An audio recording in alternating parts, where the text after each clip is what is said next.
Excusez-moi, j'étais en train de choses. Ma fille m'a appelé et ça a coupé comment on appelle là, mon interview.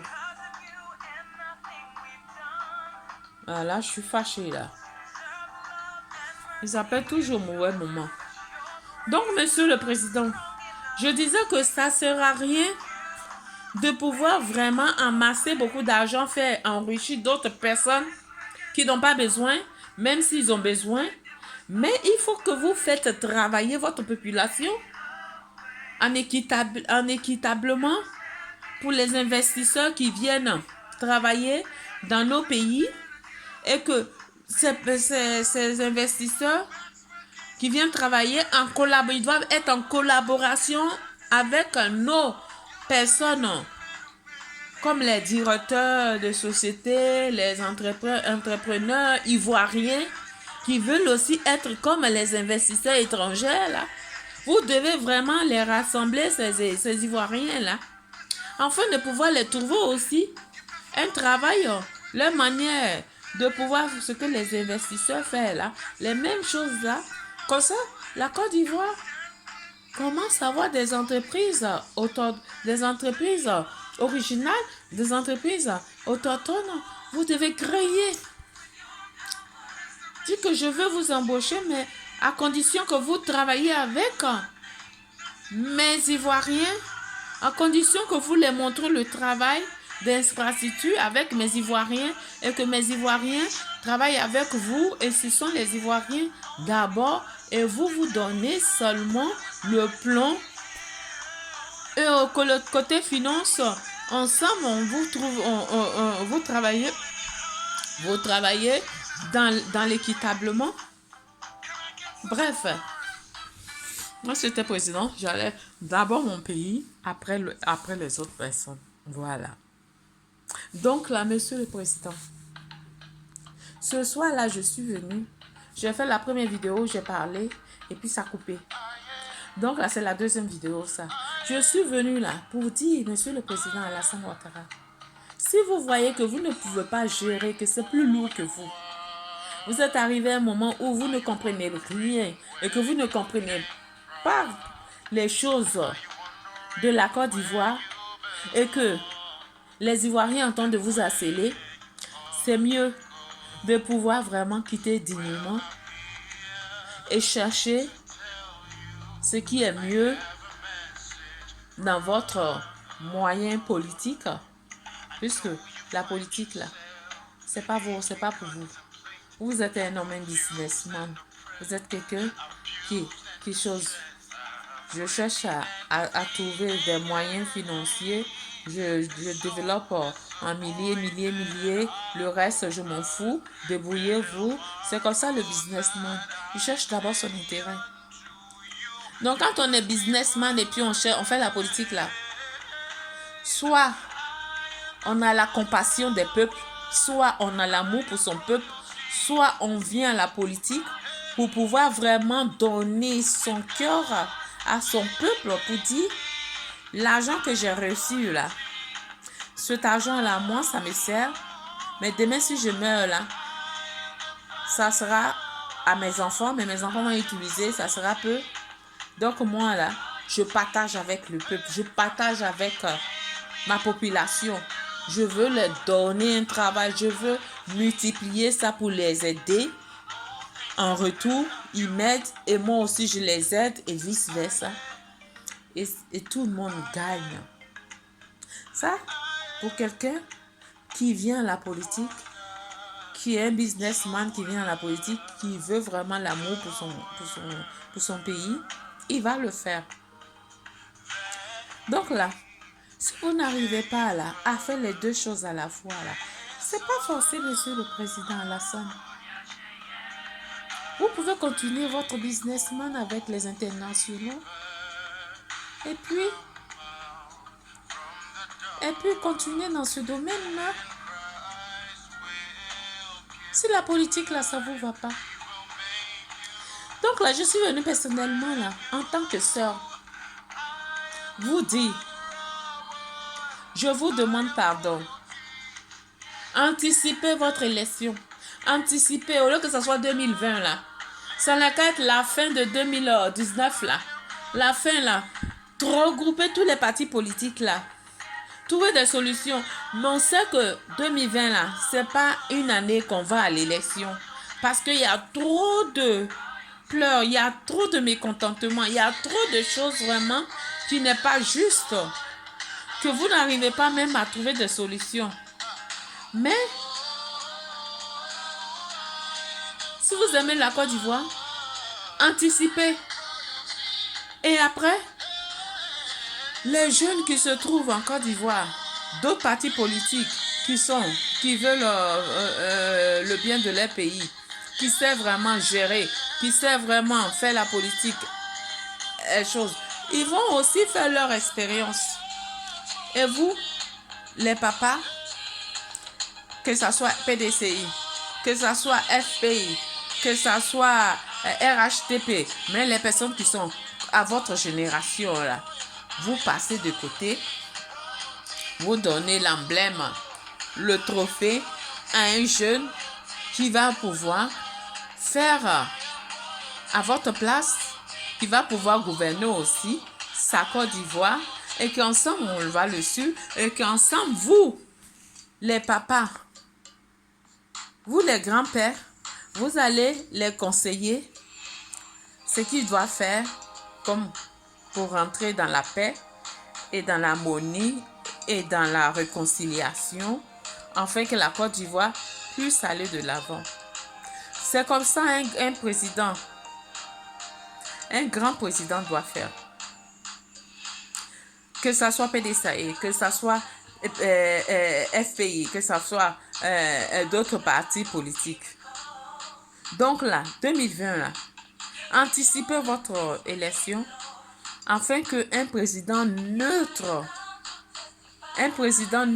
puisse vraiment gouverner la Côte d'Ivoire dans la dignité, dans la démocratie, dans le rassemblement et dans équitabilité.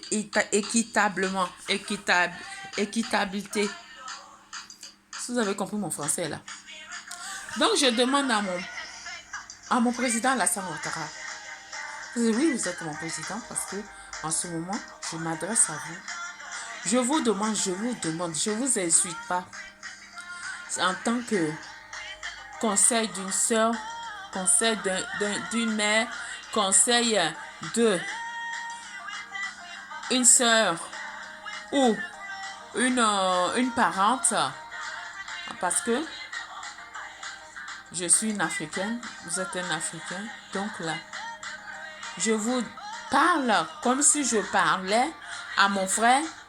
Je ne vous parle pas parce que je ne regarde pas vous le côté financier pour pouvoir vous parler, mais je vous parle en tant qu'être humain, en tant qu'un individu qui est censé de comprendre entre deux individus humains des paroles de logique et de sensibilisation. Voilà pourquoi je viens vers vous. Donc je vous demande, Monsieur le Président, cherchez à vous retirer afin que tous ces bruits là puissent se calmer. Parce que la 2020 là, on veut plus de guerre. On veut plus de guerre. On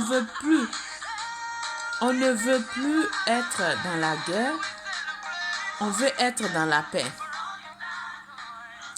On veut être dans la paix. On veut être dans la paix. On est fatigué. Nos parents qui ont saigné, qui ont perdu la vie, on ne veut plus que ça se répète. On veut rester en paix avec nos étrangers, avec nos frères et sœurs qui ont choisi la Côte d'Ivoire pour vivre en Côte d'Ivoire dans la paix, dans la réconciliation et dans la tranquillité. On veut rester en paix avec eux. On veut rester en paix avec eux. Donc là, la politique là, si on ne sait pas la faire là, c'est pas forcé. On ne fait pas la politique dans l'injustice. Parce que comme toi-même tu fais la politique dans l'injustice là, tu ne dors pas bien. Donc là, Il faut que vous trouviez cette solution-là rapidement et radicalement. N'écoutez même pas même les wouyou qui sont à côté de vous là. Parce que eux là, ils cherchent leur poche. Ce sont des corrompus. Ce sont des personnes qui ne veulent pas votre bien, monsieur le président Alassane Ouattara. Ils ne veulent pas votre bien. Ils veulent l'argent. Ils veulent s'enrichir. Ils pensent à leur ventre. Ils pensent à leur intestin. Tu vas voir un ministre, vous allez les payer. Et ces ministres-là, vous allez le payer. Mais l'argent qui va, il va toucher son salaire. Les travail que vous allez les donner pour pouvoir vraiment gérer ou bien travailler, ils vont prendre ça, ils vont pas travailler, ils vont faire à leur propre intérêt. Et c'est vous qui prenez les pots cassés. Et c'est vous qu'on vous insulte. Et que c'est vous qu'on vous trouve de un président inconscient, un président qui ne dialogue pas, un président je sais pas quoi. Tout se repose sur vous. Donc là, en tant que sœur là, en tant que sœur africaine, en tant qu'une sœur, je ne vous parle pas comme si je parlais à un président, je dis un président, comme si, parce que quand quelqu'un a l'argent, que les choses là, on va parler et puis on va dire, oh, attends, je vais parler, sinon je ne vais pas me donner l'argent. Non, je n'entends pas ça de vous. Je ne l'entends pas ça de vous. Malgré que je suis pauvre, je n'entends pas ça de vous. Ce que j'entends de vous, monsieur le président, c'est la justice, c'est l'équitabilité, c'est vraiment la paix de vous-même, la paix de votre vie. Donc là, si vous aimez votre vie, démissionnez, anticipez votre élection. Si vous aimez la vie de votre enfant, anticipez votre élection. Ne cherchez plus cette gloire-là, cette gloire qui n'amène à rien là. Parce que demain, là, quand on va mourir, là, monsieur le président, on ne va pas mourir avec cette loge-là, cette gloire-là. Dieu va nous demander des comptes. Dieu va nous demander des comptes. Il va nous dire, qu'est-ce que vous avez fait? Je vous ai donné la possibilité d'être président de la Côte d'Ivoire. Vous avez fait quoi, monsieur Alassane Ouattara? Vous avez fait quoi à la population de la Côte d'Ivoire? Est-ce que vous avez écouté leurs cris? Est-ce que vous avez aidé?